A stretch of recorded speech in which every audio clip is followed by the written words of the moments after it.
Devotional Friday 8th of January.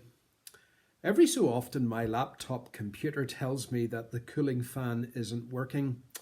First time it happened, I decided to Google the problem and found that it's a common fault with that particular model. The problem? In most cases, a build-up of dust. The solution? Remove the casing and clean the fan. Being someone who always is keen to save a few pounds, I followed the advice, and sure enough, I took the case apart, cleaned the fan, and yes, it worked. Well, at least for another year. Next time round, the screws seemed somewhat smaller, the parts more intricate, and to help, I had to buy a magnifying glass. What a difference.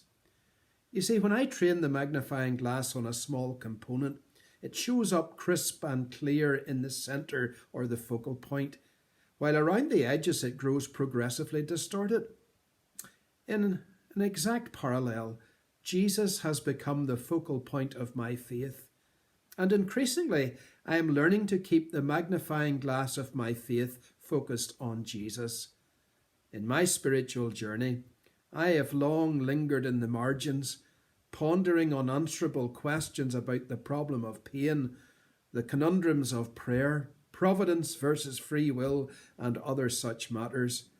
And when I do so, everything becomes that little bit more fuzzy.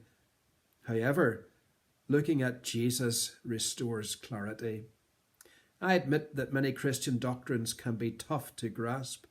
However, I fall back on the response of Bishop Ambrose, mentor of Augustine, who was asked on his deathbed whether he feared facing God at judgment.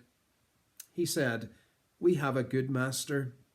I learned to trust God with my doubts and struggles by getting to know Jesus."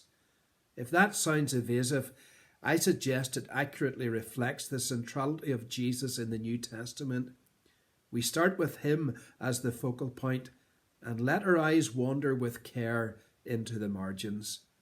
By looking at Jesus, I gain insight into how God feels about what goes on down here. In the words of the contemporary carol, "This is Jesus Emmanuel. Here with us, tell all the world, we have a Saviour. We are no longer lost, because he has come down for us. We have a Saviour." Keep looking at Jesus.